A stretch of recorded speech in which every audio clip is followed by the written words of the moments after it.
Hello, it's Greg the Wine Traveler, and today we're exploring several wineries in Spain.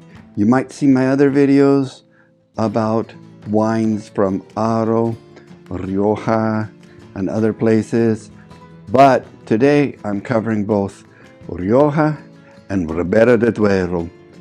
Haro, Spain's all about wine. Also, Haro's not very far from San Sebastian. That place is so beautiful. You got to go there.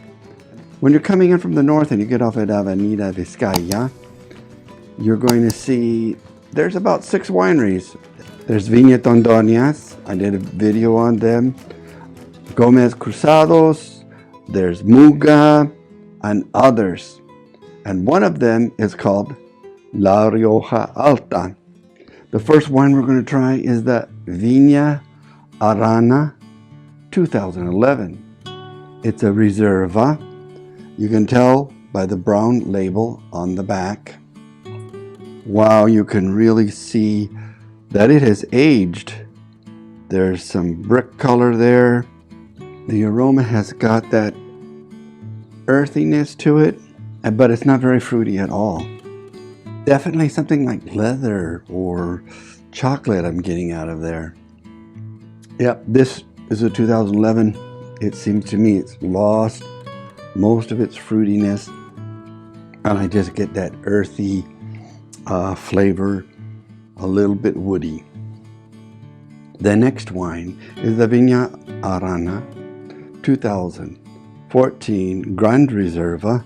You could look for the blue stamp on the back, that's how you know. Both of these wines are Tempranillo, which are very earthy in their characteristic. Not very fruity at all. The aroma coming off of this wine is a little bit like pumpkin spice. I'm almost thinking of something like a baked fruit pie of some sort. The fruit's not coming at me, but it certainly is earthy. It's a deep wine, full of complexity and flavor. If you're into food and wine, San Sebastian has a tapas scene that might be the best in the world. Next, we're going to Finca Villacreces, which is in the town of Quintanilla de Onésimo. It's right outside of Valladolid. Valladolid is a fantastic city.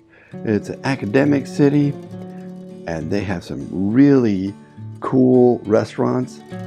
The other thing about Finca Villacreces, if you get to go there, is the castle Peñafiel is right down the road, just a few miles. From the ramparts of the castle, you get a good view of the valley. The first wine is the Finca Villacreces Ribera del Duero 2016. It's mostly Tempranillo, but it has Cabernet Sauvignon and some Merlot to round it out.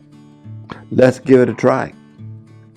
This wine has got a deep garnet, almost purple hue to it. Let's give it a whiff. Definitely earthy, leathery, like I would expect from a Tempranillo. Let's give it a taste. It really rounds it out with Cabernet and the Merlot in there. This wine is wonderful. The next wine I have is the Finca Villacreces Bruno 2018. It is mostly Tempranillo, like most Ribera del Duero wines are, but it's got some Cabernet Sauvignon in it. Let's give it a try. Wow, it has a very deep color. The aroma, oh, I'm really getting a lot more earthiness, but also some other forest aromas coming off of there. It's very deep in terms of its smell and complex.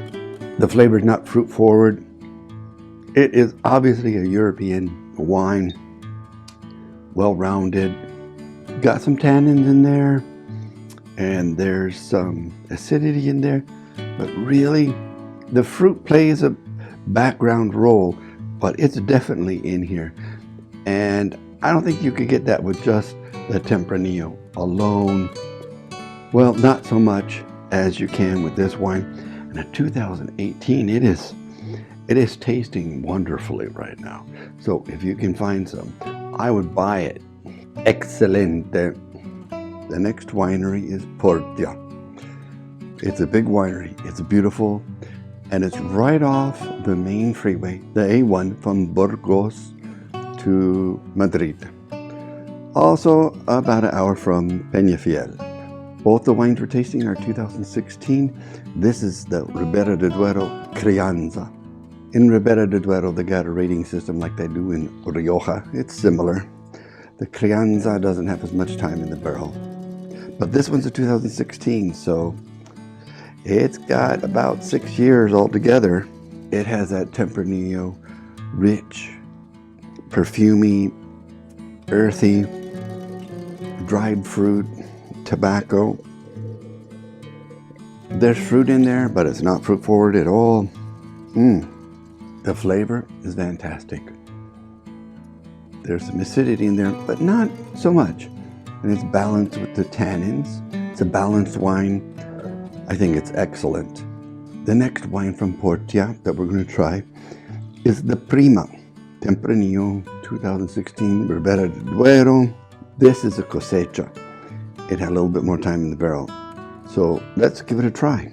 The color is really dark. It's a nice garnet, but a little bit of brownness to it. The aroma is very similar to the other one. Less fruit, a little bit more subtle than the other one. The flavor has rounded out a little bit. The tannins are not so strong, but they're definitely there. I think this wine is at the peak of its prime. That's my opinion. Definitely a very excellent Tempranillo from Ribera del Duero. And there you have it. 3 wineries in Spain using Tempranillo from Rioja to Ribera del Duero. And they're all different.